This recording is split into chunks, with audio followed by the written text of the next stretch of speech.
today's show, investing in football, AFL stadiums of tomorrow. Planning for the future, where do the Crows look to recruit? And a little girl who melted her big father's heart. Hi everyone and welcome to The Crows Show, brought to you by Optus. I'm Mark Bickley. And I'm Alana Smith. And Mark, the Crows ran out onto the MCG yesterday for their only minor round game at the G this season. Yes, everyone certainly looks forward to playing at the home of football, and as we learned this month, it's set for a major upgrade. That's right, the Victorian government has budgeted more than $220 million to improve both the G and Marvel Stadium. And around the country, administrators are well aware that AFL venues must continue to provide fans with a state-of-the-art experience.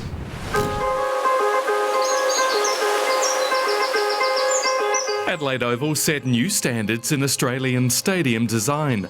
Architects knew they had to create not only a sports arena but also a viewing experience for spectators. The live play is fantastic, but if you don't make the spectator experience good, on the difficult days when it's, your team's not winning or it's raining, they'll stay home and watch it on telly. And fans universally agree. Well, look at it. I mean, it's one of the best ovals. It's great atmosphere. It's just a fantastic place to go watch footy. But Perth's new Optus Stadium has raised the bar even further, recently named the world's most beautiful sports facility. And overseas, the latest projects are spectacular. The 75,000-seat Allianz Arena in Munich and the $1.6 billion Mercedes-Benz Stadium in Atlanta, which boasts the world's biggest video screen, an 8-panel retractable roof and a bar stretching the length of the ground. Ultimately, it's all about spectator experience, and if the experience is not right, people won't come. And I think technology and the use of technology is the one thing that you'll notice different in the future. The emphasis now is all about enhancing the spectator's experience. There's more effort being put into sound and light. There's IT coming where, you'll be able to use your phone much more. So if more space was available at Adelaide Oval, how could the facilities be improved? So rather than just kiosk outlets and things, provide more food and beverage options so that you could, as a group or as a family, have casual meals and things before the game or during the game. But that doesn't bother fans when it comes to Australia's best stadium. Adelaide Oval. Adelaide Oval. Adelaide Oval. Adelaide Oval. And as part of the MCG redevelopment deal, the AFL has agreed that the G will host the grand final until at least 2057. Mark, is that something you agree with? Well, I may be in the minority here, but I actually don't mind the fact that the grand final is at the MCG every year. It is a 100,000 capacity stadium, and it just allows the most people to see it as possible, which I think is important. And the other thing is I just love the stadium. If you've ever been there when it's full, and I was lucky to have some success there, it is just one of the great feelings of all time. So, yeah, I don't mind it. Okay, well, you've seen all the major stadiums in Australia. How do you rate them? Well, as I said, the MCG with 100,000 people is breathtaking, but our own Adelaide Oval is something special as well. I think that it's retained the character better than many, many others. And the fact you've got the standing room on the hill, you've still got the fig trees and the grass and the traditional scoreboard, I think it's done really, really well. Yeah, integrated beautifully. Is there anything that Adelaide Oval could do better in terms of fan experience? Well, I'm not sure, but in terms of where to next, I think there's going to be a lot of stuff happen with high-speed Wi-Fi where you won't have to move much from your seat, whether that's being able to order food to be delivered to your seat, screens incorporated into the chairs where you can get all the stats or commentary or even watch other games. I think that experience for the fans is going to be incorporated at some stage. Yeah, technology playing a big part. Thanks very much, Mark. Well, sport has always dominated Josh Jenkins' life. First basketball, then football. But all that changed when he and his wife Hannah welcomed a baby girl in April. So how has little Lottie turned JJ's world upside down? With the help of Revolution Roofing, Josh talks about his challenging year on and off the field.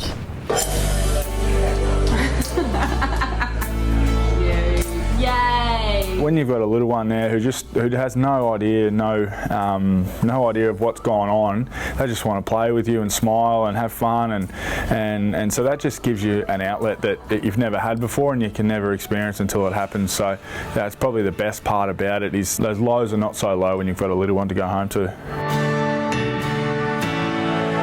Hooker there, Jenkins makes a meal of these. rolled into the season feeling quite confident about where I was at personally and where we're at as a group as well. But professional sport can throw funny things at you, and by round 5 I was in the SANFL. Sometimes it's a really good circuit breaker. The coaches never pick a side that doesn't have the intention of winning a game. So you've got to understand that at the end of the day, but also as a proud individual, you've got to really push your case and try and remind them as such about the things you feel like you can do and bring for the teams. That's a good mark, Jenkins. For someone like myself, play on instinct and play with flair, and that's what makes forwards good. They play instinctively, so felt quite good the past 3 or 4 weeks, albeit I missed one with the knee. I guess to have the knee buckle a little bit was scary, and to get injured straight away would have been devastating, but I was able to play a few good games, and then to learn that it wasn't quite as serious as it may have looked was pleasing as well. The Crows family will be welcoming some other additions later this year. Okay, when we return, Don Pyke's next challenger on the golf course.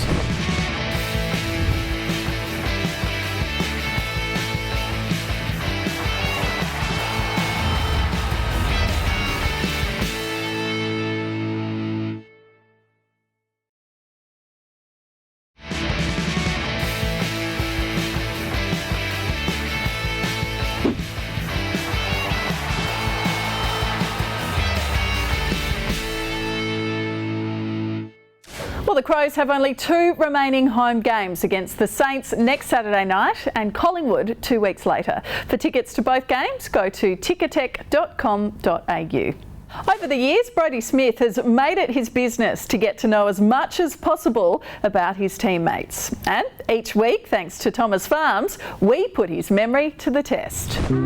This week I'm joined by David McKay. Let's see how much I know about the Butcher. Welcome, Butch. Thanks for having me, mate. No worries. Well, first of all, I thought I'd get out of the way first. Gordo and Tracy Smith, great people. Your parents, well, I was just wondering, what are my parents' names? Yeah, Gordo and Trace live 5 minutes down the road and are here pretty much every day, so everyone knows their name. Haven't met yours an awful lot, so I'm sorry, but I don't know their names. What are their names? No, it's Grant and Lisa, mate, but that's all right. Yeah, I was close. There's 2 players on our list that I've actually lived with. Can you name who they are? Oh, Otto? Yep. And obviously someone old. Dougie? Nah, it was Rat. What's my dog's name? You don't have a dog? Good, that's good. My kids' names? Will and Lucy. And the third? You don't have a third. Just trying to stitch me up. You got 2 kids. Oh, I've got a third on the way. So. Yeah, but thanks for joining me. No worries.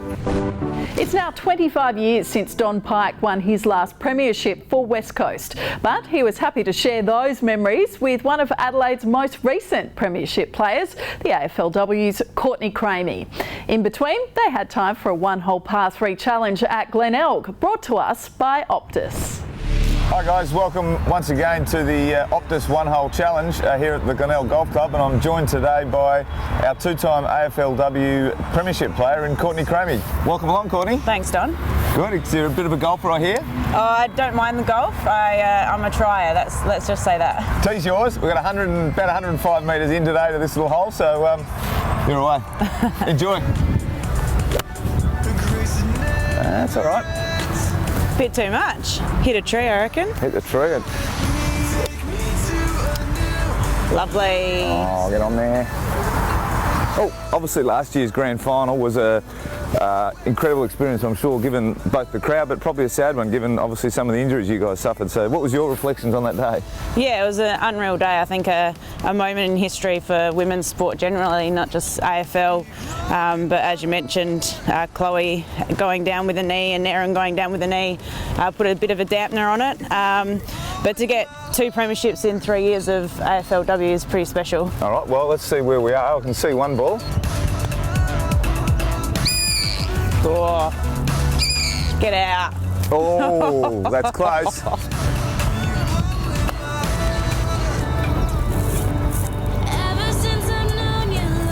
Yeah, pretty good, pretty good. Oh. They're quick. That's good, I'll give you that one. All right, rip I up. need to see you make a 1-footer. Oh, tippled in. Nice. Tippled in. Well Thank you for done. joining us today. All the very best for the next season. I'm sure I'll see you around the club at some stage. Stay with us. After the break, we track down Courtney's teammate, Chelsea Randall, who's trying another brand of football on the other side of the world.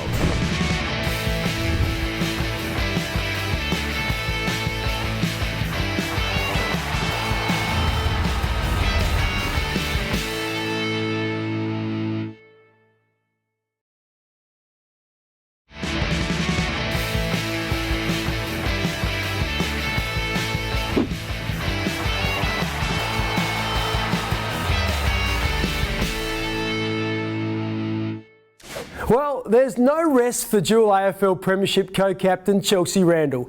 She's flown to Ireland to have a go at Gaelic football, joining Irish teammate Ailish Considine.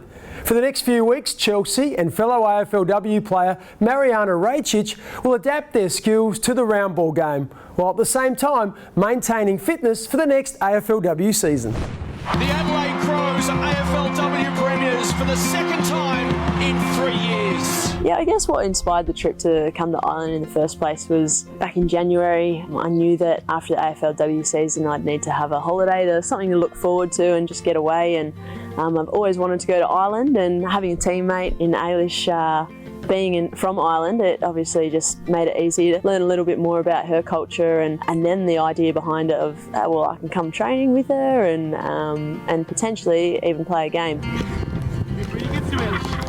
As soon as they did the first drill, they were just told, yeah, keep coming into the next drill, keep coming into the next drill, because they saw how good they were and how positive they were. And their skill levels have just, I won't say shocked us, but they adapted their own ball very fast. And it's just good to see him getting involved, encouraging everybody. Dangerous position, socket off the deck, he's good. Ailish Considine. Yeah, I can definitely appreciate some of the challenges that Ailish might have had coming and packing up, leaving Ireland, moving across the world and coming to a kind of foreign game of AFL and having to adapt to some of the different shape of balls, but the different rules. Now look, she's a premiership player, which is just incredible. And people here back in Ireland, like, she gets recognised everywhere. They're like, oh, Ailish Considine.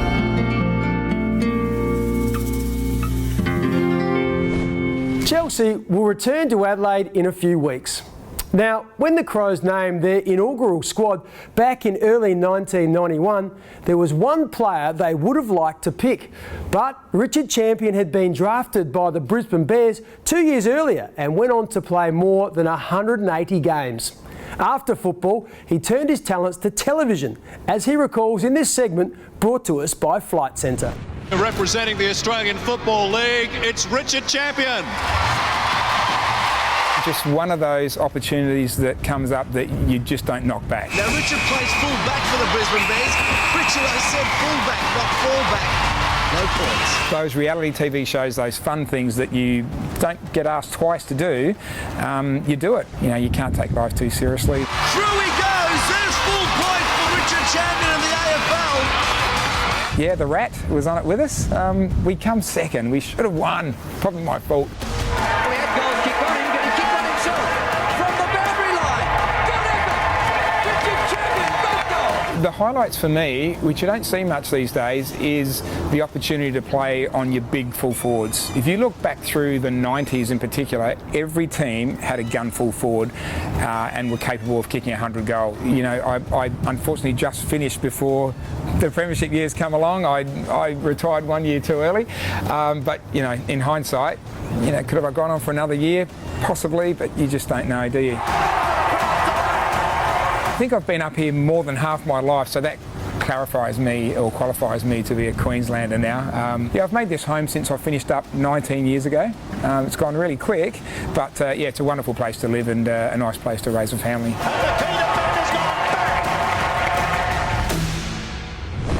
Champion by name and a champion bloke to match. Now, it's that time of year when all clubs look closely at looming trade and draft deals to address any team deficiencies. So, what do the Crows do?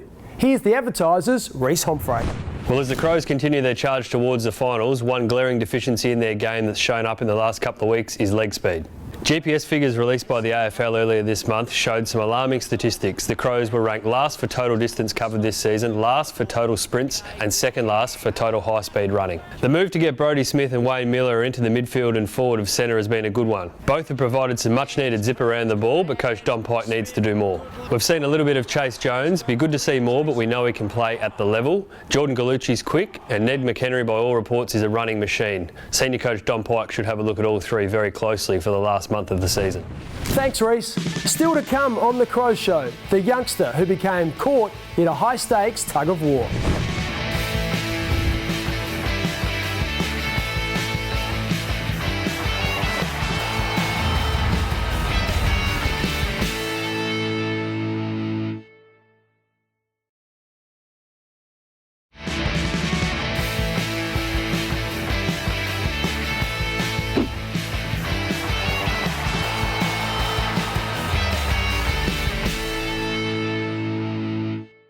Bryce Gibbs was destined to be an AFL star. The son of Glenelg legend Ross Gibbs, he started playing senior football at 16 and was headed for the Crows under the father-son rule. But the AFL dashed those dreams, and the rest, as they say, is history.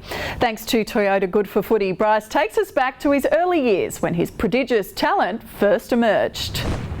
Bet slips it through. Steadying now is Gibbs on his return, and he nails the goal.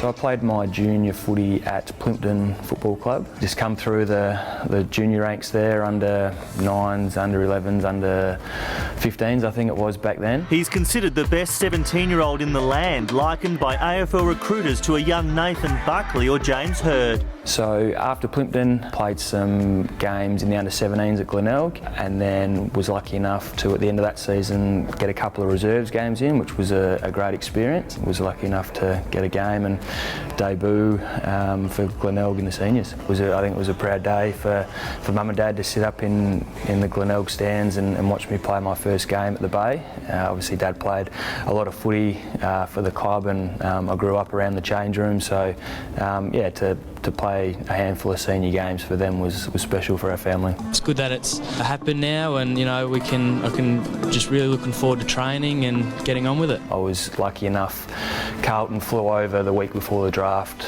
to tell me that they were going to take me at number 1, so I had a little bit of time to prepare that I was going to be moving interstate and start my AFL career in Melbourne. The 2019 Toyota Good for Footy raffle aims to raise $1 million for grassroots clubs across Australia.